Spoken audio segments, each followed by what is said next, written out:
बार फिर आपका हमारे YouTube चैनल जीएसटी ग्रुप में आप सभी का स्वागत है। आज बहुत दिनों के बाद फिर से एक बार मैं आपका YouTube पे 12th क्लास का मोस्ट इम्पॉर्टेंट टॉपिक सॉल्यूशन, जिसको हम लोग हिंदी में विलियन बोलते हैं, उसको पढ़ने जा रहे हैं। तो विलियन टॉपिक जैसा कि आप लोग देख रहे हैं, ये हमारा विलियन चैप्टर चल रहा है। तो विलियन चैप्टर को पढ़ने से पहले सबसे पहले हम लोग क्या करते हैं, मिक्सर के बारे में पढ़ते हैं। इसके बारे में मिक्सर के बारे में पढ़ते हैं। तो मिक्सर क्या होता है ये जानते हैं। आप सभी को पता है हम लोग मिश्रण क्या होता है। मिश्रण है 2 टाइप्स, समांगी मिश्रण और विषमांगी मिश्रण। मिश्रण क्या होता है, 2 प्रकार का होता है। एक आपका समांगी मिश्रण और एक विषमांगी मिश्रण। क्या होता है, समांगी मिश्रण होता है और विषमांगी मिश्रण होता है।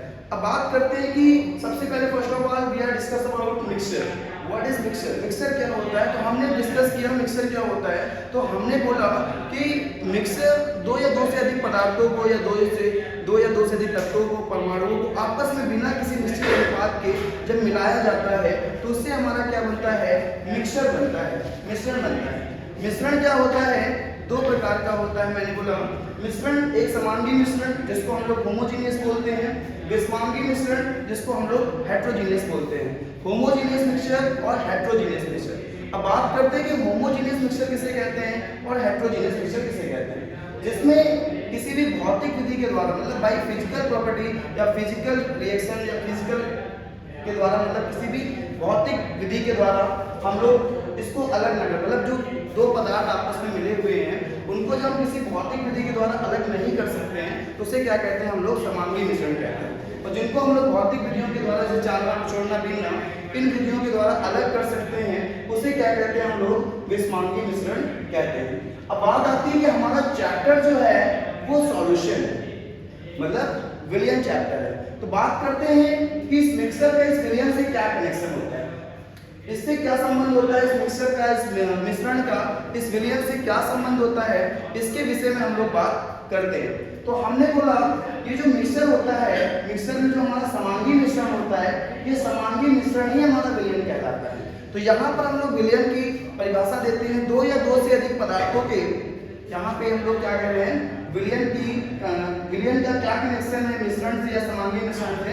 तो हमने ये कहा कि 2 या 2 से अधिक पदार्थों के समांगी मिश्रण को विलियन कहा जाता है। मैंने क्या बोला, 2 या 2 से अधिक पदार्थों के समांगी मिश्रण को हम लोग क्या कहते हैं, विलियन कहते हैं। बात करते हैं कि विलियन क्या होता है, तो हमने बोला 2 या 2 से अधिक पदार्थों के समांगी मिश्रण को विलियन कहते हैं। अब बात करते हैं कि हमारे जो सिलेबस, जो 12th क्लास में हम लोग पढ़ने जा रहे हैं, 11th क्लास में भी इसका मूल अवधारणा में हम लोग थोड़ा सा टॉपिक देखते हैं। तो बात करते हैं कि हमारे सिलेबस में किस टाइप के विलियन की बात होती है।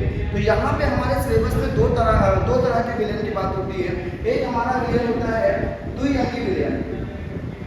क्या होता है, एक द्विअंगी विलियन होता है और एक हमारा होता है त्रिअंगी विलियन, जिसको हम लोग बाइनरी या टर्सरी सॉल्यूशन बोलते हैं। लेकिन इन 12th क्लास, मतलब हम लोग 12th क्लास में या इंटरमीडिएट में हम लोग सिर्फ बाइनरी सॉल्यूशन के बारे में पढ़ते हैं, द्विअंगी विलियन के बारे में पढ़ते हैं।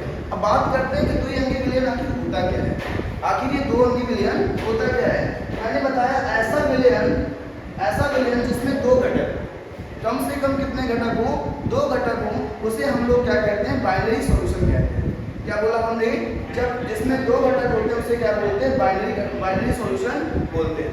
क्लियर हो रहा है, मैंने क्या बोला, इसमें कम से कम 2 घटक होते हैं उसे क्या बोलते हैं, हम लोग बाइनरी सॉल्यूशन बोलते हैं। बात करते हैं कि 2 घटक होते कौन कौन से, 2 घटक कौन कौन से होते हैं। मैंने बोला बाइनरी सॉल्यूशन में बोला मैंने, बाइनरी सॉल्यूशन में 2 घटक कौन कौन से होते हैं, एक आपका होता है सॉल्यूट और एक होता है आपका सॉल्वेंट। एक होता है सॉल्यूट और एक होता है सॉल्वेंट। अब बात करते हैं सॉल्यूट को हिंदी मीडियम वाले क्या कहते हैं, पीले कहते हैं, और सॉल्वेंट को हम लोग क्या कहते हैं, विलायक कहते हैं। अब बात आती है कि हम लोग किसी भी विलियन में जो हमारा बाइनरी सॉल्यूशन है, उस बाइनरी सॉल्यूशन में किसको हम लोग सॉल्यूट कहेंगे और किसको सॉल्वेंट कहेंगे, मतलब इसको हम लोग विलय कहेंगे और किसको विलायक कहेंगे। तो मैंने बताया कोई भी विलियन क्या होता है जिसमें कम से कम 2 घटक हो, विलय और विलायक, इनको मिलाने से हमारा क्या बनता है, विलियन बनता है। क्या बनता है, विलियन बनता है, मतलब इनको दोनों को मिलाने से हमारा क्या बनता है, सॉल्यूशन बनता है। क्या बनता है, सॉल्यूशन बनता है। तो इस सॉल्यूशन के अंदर किसको हम सॉल्यूट कहेंगे, मतलब किसको विलय कहेंगे मैंने बोला सिंपल सी भाषा में हम लोग जानते हैं कि किसी भी विलयन में जिस पदार्थ को डिसॉल्व किया जाता है, जिस पदार्थ को डिसॉल्व किया जाता है वो विलय कहलाता है। मतलब जिसको घोला जाता है, जिसको घोला जाता है वो क्या कहलाता है? विलय कहलाता है। और जिसमें घोला जाता है वो क्या कहलाता है? विलायक कहलाता है। क्लियर हो रहा है थोड़ा? मैंने क्या बोला? जिस पदार्थ को घोला जाता है वो विलय कहलाता है, मतलब वो सॉल्यूट कहलाता है। और जिसमें घोला जाता है वो क्या कहलाता है? विलायक कहलाता है। फर्स्ट ऑफ ऑल मैंने ये बताया। फॉर एग्जाम्पल ले लेते हैं, जैसे हम बात करते हैं नॉर्मल शरबत की, इसकी बात करते हैं, शरबत की बात करते हैं, तो आपको पता है शरबत में हमारे दो कंपोनेंट मेन होते हैं, मतलब दो घटक होते हैं। एक आपका चीनी होता है और एक आपका पानी होता है। मेन घटक हमारा चीनी और पानी जब मिलाते हैं तो हमारा क्या बनता है? शरबत बनता है। अब इस ये हमारा क्या बन गया? विलयन बन गया हमारा। अब इस विलयन में हमारा चीनी घटक क्या होगा और पानी घटक क्या कहलाएगा? मतलब किसको हम विलय कहेंगे, किसको विलायक कहेंगे? तो आप सभी को पता है बच्चा, जब हम लोग चीनी को पानी में घोलते हैं, चीनी को पानी में घोलते हैं तो जिसको घोलते मैंने क्या बताया? वो क्या है? विलय। तो यहाँ पे चीनी क्या हो जाएगा? विलय हो जाएगा। और किसमें घोल रहे हैं? पानी में। तो यहाँ विलायक क्या होगा? जिसमें घोला जाता है। तो यहाँ पानी क्या हो जाएगा? हमारा विलायक हो जाएगा। कंफर्म हो रहा है सबको? Okay done. तो मैंने बोला चीनी क्या हो रहा है? इसको बोला तो चीनी यहाँ पे क्या काम करेगा? लाइक ऐसा सॉल्वेंट। और सॉल्वेंट यहाँ पे क्या हो जाएगा? पानी, क्योंकि इसको बोला है। लेकिन हम लोग गाँव की भाषा में एक और बात जानते हैं, एक हमारा होता है चाशनी। क्या होता है? चाशनी, जिसको हम लोग गाँव की भाषा में जलाव कहते हैं। अब ये क्या होता है? सीधा भी कह सकते हैं इसको हम लोग। चाशनी में उल्टा होता है। ये भी हमारा बच्चा सेम चीनी और पानी से मिलकर ही बना होता है। सेम चीनी और पानी से मिलके ही बना होता है, लेकिन यहाँ पे उल्टा होता है। यहाँ चीनी के अंदर पानी को घोलते हैं। क्या करते हैं हम लोग? चीनी के अंदर पानी को घोलते हैं, तो यहाँ पे उल्टा हो जाएगा। पानी क्या हो जाएगा? हमारा सॉल्यूट हो जाएगा। और यहाँ पर चीनी हमारा क्या हो जाएगा? सॉल्वेंट हो जाएगा। क्या हो जाएगा? सॉल्वेंट हो जाएगा। तो एक तरीके से बच्चा हम लोग जनरल भाषा में ये भी समझ सकते हैं कि किसी भी विलयन के अंदर जो ज़्यादा मात्रा में होता है, मतलब जिसकी क्वांटिटी ज़्यादा होती है, मोर क्वांटिटी में होता है, उसको हम लोग क्या बोलते हैं? सॉल्वेंट बोलते हैं, विलायक बोलते हैं। और जिसकी क्वांटिटी कम होती है उसे हम लोग क्या कहते हैं? विलय बोलते हैं। कंफर्म हो गया? तो मैंने बोला सॉल्यूट और सॉल्वेंट आपको कंफर्म हो गया होगा कि सॉल्यूट किसे कहेंगे और सॉल्वेंट किसे कहेंगे। इसी तरीके से बच्चा हमारे बहुत सारे सॉल्यूशन आते हैं, जैसा कि हम लोग देखते हैं।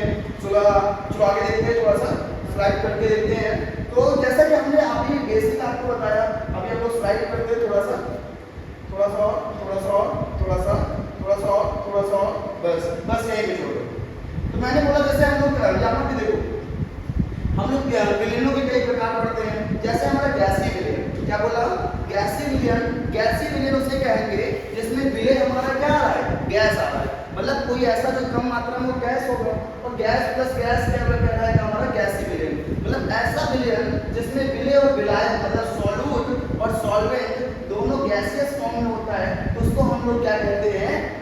गैसियस विलयन कहते हैं। जिसका उदाहरण के रूप में ऑक्सीजन है, आपका नाइट्रोजन है, ये सब हमारा क्या कहलाता है? नाइट्रोजन, ऑक्सीजन, इन सबका मिश्रण है। ओके। दूसरा हमारा बच्चा, दूसरा द्रवीय विलयन। द्रव विलयन में क्या होगा? गैस प्लस द्रव, जल में हुई ऑक्सीजन। इसी तरीके से हम ठोस विलयन पढ़ेंगे, गैस प्लस ठोस, हाइड्रोजन का, पैडेनियम का विलयन। ऐसे बच्चा हम लोग कई सारे उदाहरण पढ़ेंगे।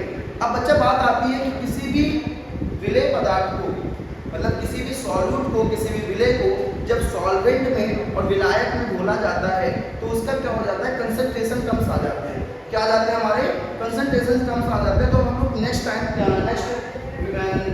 टॉपिक क्या पढ़ने जा रहे हैं? कंसंट्रेशन, सांद्रता पढ़ने जा रहे हैं। तो आप लोग थोड़ा सा हम लोग आगे देखते हैं कंसंट्रेशन हमारे कौन कौन से टर्म्स आते हैं। तो थोड़ा सा स्लाइड करते हैं हम लोग, थोड़ा सा थोड़ा सा ओके बस यही छोड़ो। तो मैंने बोला हम लोग कंसंट्रेशन के टर्म्स पढ़ने जा रहे हैं। तो कंसंट्रेशन के टर्म्स में सबसे पहले फर्स्ट ऑफ ऑल हम लोग क्या बोलते हैं? कंसंट्रेशन अगर होता है तो हम लोग जनरल भाषा में, गाँव की भाषा में, अपनी भाषा में, दैनिक भाषा में, डेली यूज में हम लोग कहते हैं गाढ़ा। आप लोग सुने होंगे गाढ़ापन सुने होंगे। तो गाढ़ा क्या होता है इसके विषय में हम लोग जानते हैं। तो इसको थोड़ा सा मैं रफ कर देता हूँ। तो हम लोग गाढ़ा क्या होता है इसके गाढ़ा।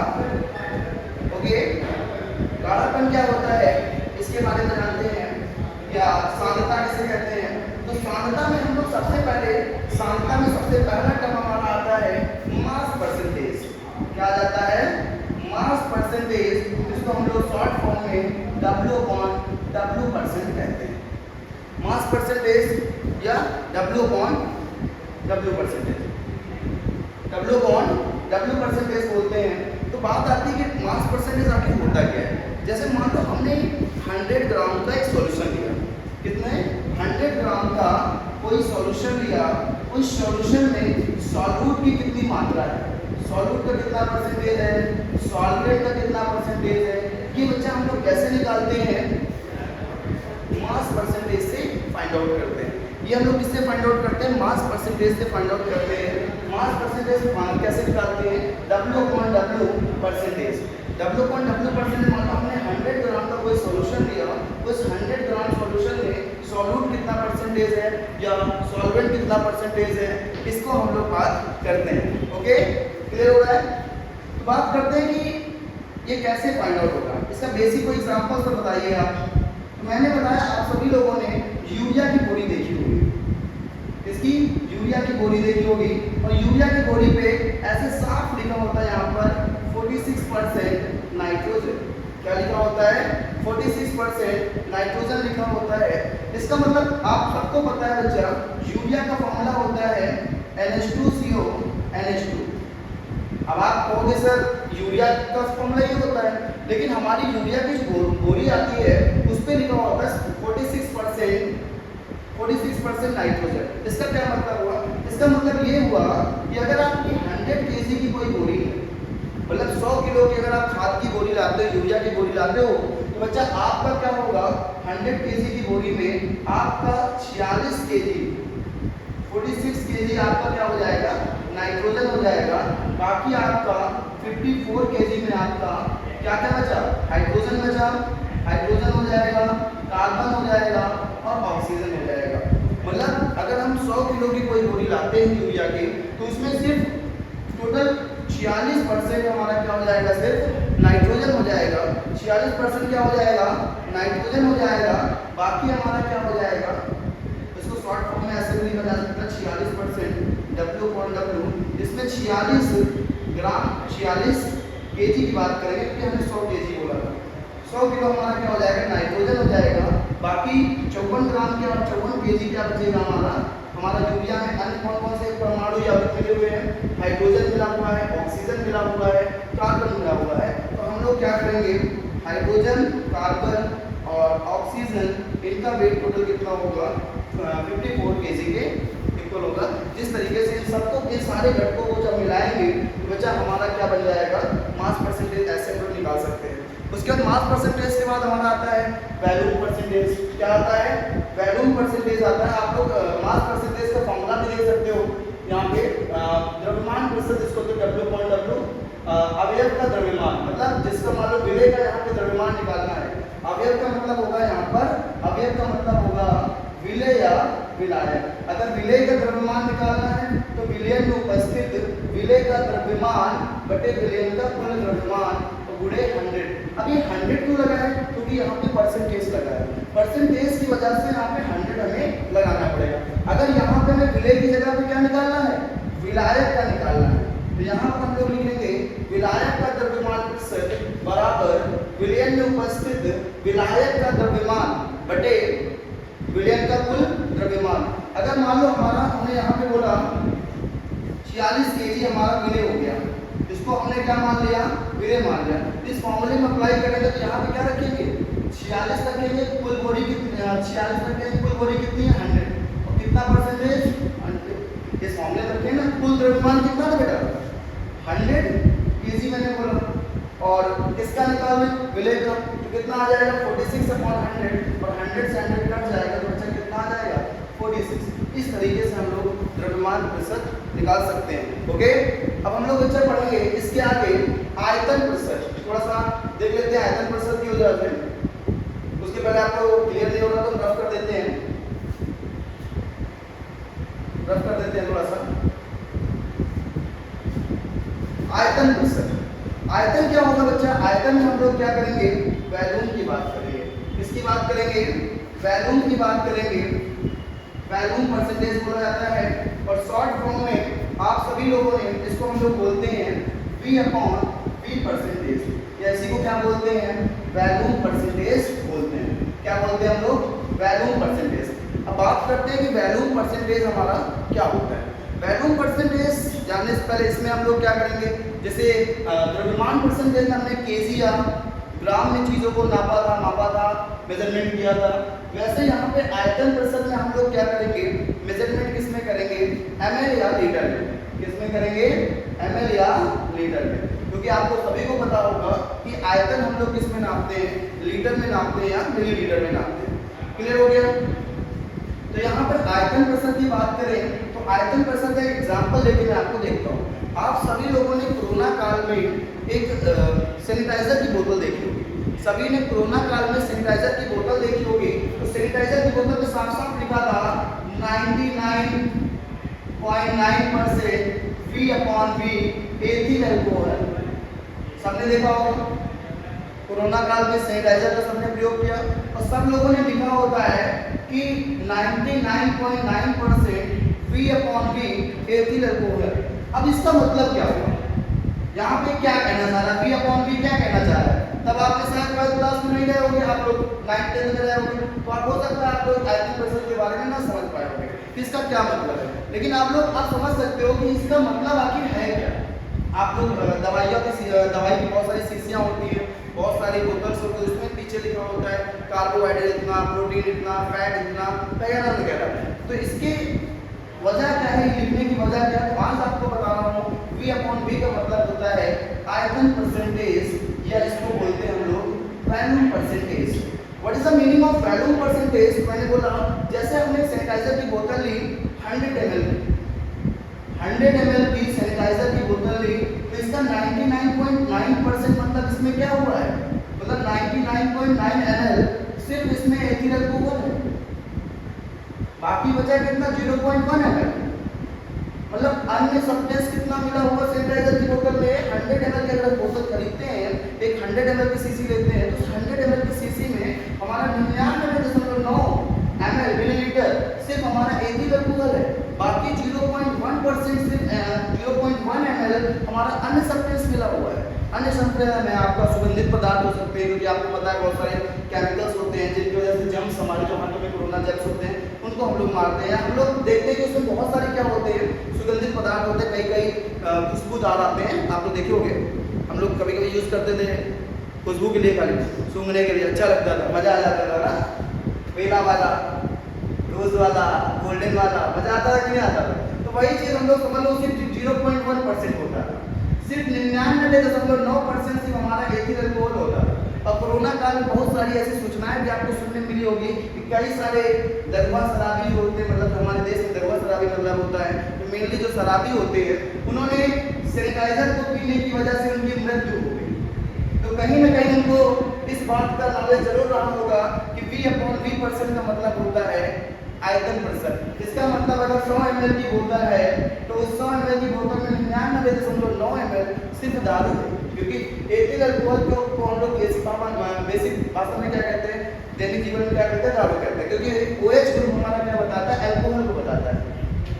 तो कहीं ना कहीं उन्होंने सोचा होगा कि 99.9% तो दारू है, इसको पी लेते हैं, और उसके बाद पीने के बाद इसमें जो अन्य केमिकल मिला हुआ है उसकी वजह से उनके शरीर में डिसीज हुई और उनकी मृत्यु हो गई। ये सब आप लोगों ने सुनने को देखा होगा, लेकिन आज आप लोग जान सकते हैं कि आप सैनिटाइजर को पीने से मृत्यु घातक हो जाएगी। और इसमें कार्बनिक पदार्थ मिला हुआ है। एथिल अल्कोहल क्या होता है? कार्बनिक पदार्थ होता है जो कि ज्वलनशील होता है, और ज्वलनशील होने की वजह से आप सैनिटाइजर को अगर लगा के हाथों में आग के पास जाते हैं तो आपको हाथ जलने की, या साफ उसमें प्रिकॉशन लिखा होता है डोंट यूज नियर फायर, आग के निकट इसका प्रयोग ना करें। इसकी वजह क्या होती है? क्योंकि इसमें एथिल अल्कोहल मिला हुआ है, और एथिल अल्कोहल क्या है? हमारा ज्वलनशील पदार्थ है, और ज्वलनशील पदार्थ जब हाथों में लगा के गैस के पास जाएंगे तो आपके हाथों में आग लगने के चांसेस ज़्यादा है। इसी वजह से इसमें साफ लिखा होता है प्रिकॉशन, लेकिन हमको कोई पढ़ने से कोई फुर्सत ही नहीं मिला। हम लोग खाली कुछ किए, दबा दिए और यूज़ कर लिए और चले आए सुगंध लेते हुए। ठीक है, कोरोना वायरस मारा चाहे न मारा, लेकिन मजा आवा। समझ गए कि नहीं? तो आज बच्चा इसके बारे में ये टॉपिक आ गया इसलिए हम यहाँ पे बात कर रहे हैं, लेकिन हमारा मेन टॉपिक वो नहीं है उसके बारे में पूरा कोरोना वायरस के बारे में डिस्कवरी का। हमारा टॉपिक यहाँ चल रहा था आयतन प्रेशर। तो आयतन प्रेशर का मतलब अगर मान लो हम 2% V/V लिख देते हैं, 2% कोई भी नाम ले लें, मतलब NaCl लिख दें, ठीक है? तो इसका मतलब होगा कि हमारा 100 ml का कोई सॉल्यूशन होगा, टोटल होगा 100 होगा, क्योंकि परसेंटेज हमेशा 100 को बताता है, प्रतिशत हमेशा किसको बताता है? 100 को बताता है। तो यहाँ पे 2% V/V NaCl का मतलब है कि भाई साहब आपका 100 ml का कोई सॉल्यूशन है जिसमें 2 ml आपका NaCl है और बाकी 98 ml कुछ और है। कुछ और क्या है? वाटर हो सकता है, कुछ भी अन्य रिएक्शन हो सकता है। ओके, क्लियर हो रहा है? तो इस तरीके से इसका फॉर्मूला बेसिक पढ़ते हैं। आयतन प्रेशर का फॉर्मूला क्या होता है बच्चा? आयतन प्रेशर को अवयव मतलब विलय का आयतन प्रेशर, तो यहाँ अवयव का विलय का आयतन बटे कुल आयतन गुणे 100। आप लोग 100 देख रहे हैं, ओके? अगर हमें विलय का निकालना है तो यहाँ पर हम लोग विलय लिख देंगे, अगर हमें विलायक निकालना है तो यहाँ पर विलायक लिख देंगे। सिंपल सी भाषा है, जिसका परसेंटेज निकालना होगा उसकी वैल्यू यहाँ पे पुट कर देंगे और उसका वेट किसमें होना चाहिए। लेकिन ये कंडीशन ये नहीं कि यहाँ पे अगर भार में दिया, केजी या ग्राम में दिया तो यहाँ रख के चले आपको, मामला गड़बड़ा जाएगा, क्योंकि यहाँ पे क्या दिया हुआ है? आयतन दिया हुआ है, और आयतन सिर्फ ml या लीटर में निकाला जाता है। तो ये भी डाटा भी चेंज रखने का सीख लेना कि ml किलोग्राम में कैसे चेंज करते हैं, नहीं तो गड़बड़ा जाएगा मामला। ठीक है, हमारा पढ़ाना बिल्कुल बैठे समझो। उसके बाद बच्चा आयतन प्रेशर के बाद हमारा आगे आता है नेक्स्ट टॉपिक हम लोग पढ़ते हैं द्रव्यमान आयतन प्रेशर। क्या पढ़ते हैं? द्रव्यमान आयतन प्रेशर। इसमें भैया जो हमने अभी तक पढ़ा है ना, वो दोनों चीजें एक ही साथ हैं, मतलब समझ रहे हो ना? मामला बिल्कुल गड़बड़ा गया, जमाजोल हो गया है। जमाजोल कैसे हुआ बच्चा? ये द्रव्यमान प्रेशर है भाई, यहाँ पे दोनों चीजें आ गई, द्रव्यमान भी आ गया है और आयतन भी आ गया है, इसीलिए इसको शॉर्ट फॉर्म में लिखा जाता है W/V%। हमरा समझ रहे हो भैया कि जो बोला जाएगा या जो जिसका परसेंटेज निकालना है वो हमारा किस में होगा? ग्राम या केजी में। समझ लो मामला, क्योंकि द्रव्यमान हमेशा किस में नापा जाता है? ग्राम या केजी में। तो ये केजी में होगा, और ओवरऑल हमारा फाइनल सॉल्यूशन जो होगा, जो फाइनल सॉल्यूशन होगा वो किस में होगा? लीटर या ml में होगा। फाइनल सॉल्यूशन हमारा किस में होगा? लीटर या ml में होगा। समझ गए भैया? तो इसमें हम बेसिक अपना वही उदाहरण शरबत वाला, क्योंकि आपको पता है बच्चा शरबत में दो चीजें मिलती हैं, चीनी और पानी, और पानी हमेशा किस में नापा जाता है? ml में नापा जाता है या तो लीटर में नापा जाता है, और चीनी किस में नापी जाती है? ग्राम या केजी में। बोलो भैया, कुछ लोग कटोरी में नाप लिया, कटोरी वाली बात नहीं, चमचा वाली बात नहीं है। यहाँ पे हम लोग द्रव्यमान प्रेशर पढ़ रहे हैं, तो द्रव्यमान प्रेशर के लिए हमें ग्राम या केजी की जरूरत पड़ेगी, कटोरी या कटोरा की जरूरत नहीं पड़ेगी। जिज्जी कटोरी में चीनी दे दो तो कटोरी में जिज्जी चीनी दे दो क्या है, लेकिन उसको ग्राम और किलोग्राम में बदलने के लिए आपको मेजरमेंट की जरूरत पड़ेगी, तराजू की जरूरत पड़ेगी। तो यहाँ पर हम लोग द्रव्यमान प्रेशर पढ़ रहे हैं, इसीलिए हमें चीनी किसमें लेनी पड़ेगी? ग्राम या किलोग्राम में। तो ग्राम या किलोग्राम में और प्लस हमारा जो फाइनल चीनी और पानी मिला के जो शरबत बनेगा, तो शरबत किसमें होना चाहिए? ml में या लीटर में। क्लियर हो गया? तो जिससे हमारा क्या बनेगा? यहाँ पे द्रव्यमान आयतन प्रेशर निकालने के लिए हमें क्या करना पड़ेगा? जिस पदार्थ का थोड़ा सा मिनिमाइज, जिस पदार्थ को हम लोग निकालना होगा उसको किसमें लेना पड़ेगा? ग्राम में। और इसमें मान लो चीनी हमने यहाँ पे दे दी 50 ग्राम, और हमारा विलयन यहाँ पे 200 ml का बन गया, मतलब शरबत हमारा 200 ml का बन गया, और हमारा चीनी कितना है? 50 ग्राम का। तो यहाँ पे अगर हम फॉर्मूले में अप्लाई करेंगे तो फॉर्मूला कहाँ गया? फॉर्मूला दिखाइए, तो हम लोग लिख देते हैं उससे। मान लो हमें द्रव्यमान आयतन प्रेशर लिखना होगा तो हम लोग क्या लिखेंगे? जिसका निकालना है, मतलब मान लो विलय का निकालना है तो विलय का द्रव्यमान बटे विलयन का आयतन। और आपको मैंने बताया परसेंटेज निकालने के लिए आपको 100 तो लगाना नहीं पड़ेगा। तो यहाँ पे विलय का द्रव्यमान कितना होगा भाई? विलय का द्रव्यमान होगा 50, विलयन का आयतन कितना होगा? 200 गुणे 100, 220, भाई साहब कट गए, बचा हमारे पास कितना? 50 बटे 2, इसको कैंसिल आउट करेंगे, 25 गुना 50 होता है भाई, तो 25% आ गया। अरे सॉरी, यहाँ पे 25 तो आएगा, लेकिन हम लोग इसके साथ W/V% लिखेंगे। मतलब अगर हमारा 200 ml का शरबत बनता है, तो इस 200 ml के शरबत में 25% 25 हमारा क्या होगा, चीनी का परसेंटेज होगा। और लेकिन अगर यहीं पे हम पानी का निकालना चाहें बच्चा, इसका मतलब अगर कोई भी परसेंटेज 100 का होता है, 100 से 25 माइनस कर देंगे तो 75% हमारा क्या हो जाएगा, पानी हो जाएगा। इस तरीके से बच्चा आगे की क्लास को कंटिन्यू पढ़ते रहेंगे। आज के लिए